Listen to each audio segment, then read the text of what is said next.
ఏడబడ్డది.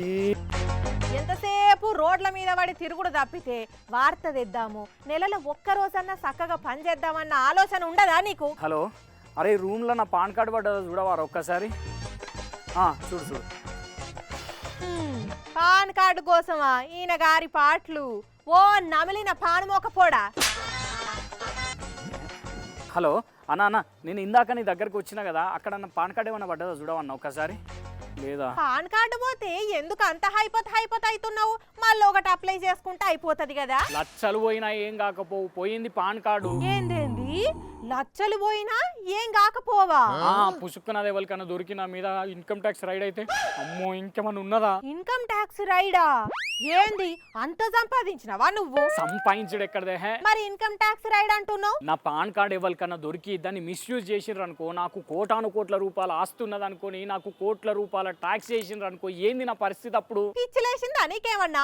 Pan card ఓవుడుకు కోట్ల రూపాయల talks కు ఏం సంబంధం అసలు? నీకేం తెలిసి పాడగాదు చక్కగా. ఒర్రమంటే మాత్రం ఒంటె గొంతేసుకొని ఒరుతనే ఉంటావు ఉత్తగా. ఉత్తరప్రదేశ్ అలీగర్లుండే మహమ్మద్ రహీస్ అనే అన్నకు 7,79,00,000 ట్యాక్స్ కట్టాలని నోటీసులు వచ్చినాయట. 7,79,00,000 అంటే ఆల్మోస్ట్ 8 కోట్ల ట్యాక్స్ అన్నట్టు.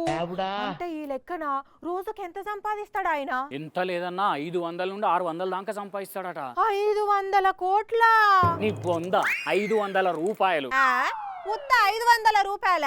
అదే కదా, 500 రూపాయలు సంపాదించే అన్నకే ఏం తక్కువ 8 కోట్ల రూపాయల ట్యాక్స్ కట్టాలని నోటీస్ వచ్చిందంటే నాకెంత వస్తుందో ఏందో అని భయం అవుతున్నది. అసలు ఏం చేస్తుంటాడు ఆయన? అలీగర్ లో జ్యూస్ షాప్ నడుపుతుంటాడట. జ్యూస్ షాప్ నడిపేట ఆయనకు గన్ని కోట్ల ట్యాక్స్ కట్టమని నోటీస్ వచ్చుడేంది? అన్న పాన్ కార్డు ను ఎవరో మిస్యూజ్ చేసిండ్రని చెప్పి అనుమానం ఉన్నదట. పోలీస్ కంప్లైంట్ ఇచ్చిండట ఇప్పుడు. మరి ఇంకేందిగా, ఆ మిస్యూజ్ చేసిన లెవెల్లో పోలీసులు దొరకబడతారు కదా, దానికి నువ్వెందుకు ఆగమైతున్నావు? నా పాన్ కార్డు పోయింది కదా మరి. మళ్ళా కార్డు పోయిందంటాడు కాకి మొకపోడు. అరే పాన్ కార్డ్ నెంబర్ అంటేనే ఒక్కటే ఉంటది మనిషికి.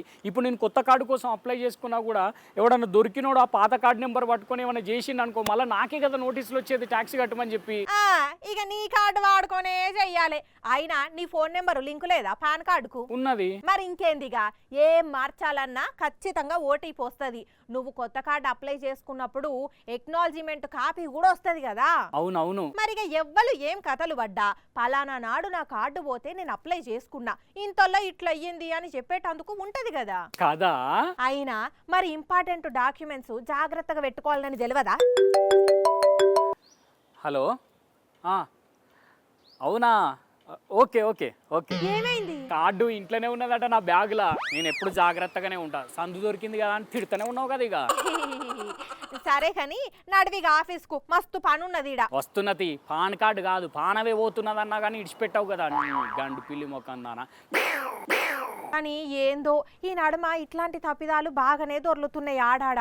అక్కడ అలీగర్ల జ్యూస్ షాప్ అన్నకు కోట్ల రూపాయల ట్యాక్స్ గురించి నోటీస్ వస్తే, ఇటు మన మహబూబ్ నగర్ జిల్లాల భోగారంలో ఉండే శ్రీనివాస్ అన్నకు 104 కోట్ల ఎల్ఆర్ఎస్ కట్టమని వచ్చిందట. ఎల్ఆర్ఎస్ ఫీజు చెల్లించాలంటని చెప్పి ఆన్లైన్ లో ఫీజు చెల్లిస్తామంటని చెప్పి మీ సేవ సెంటర్కి వెళ్తే 104 కోట్లు వచ్చింది. ఇట్లున్నది పరిస్థితి.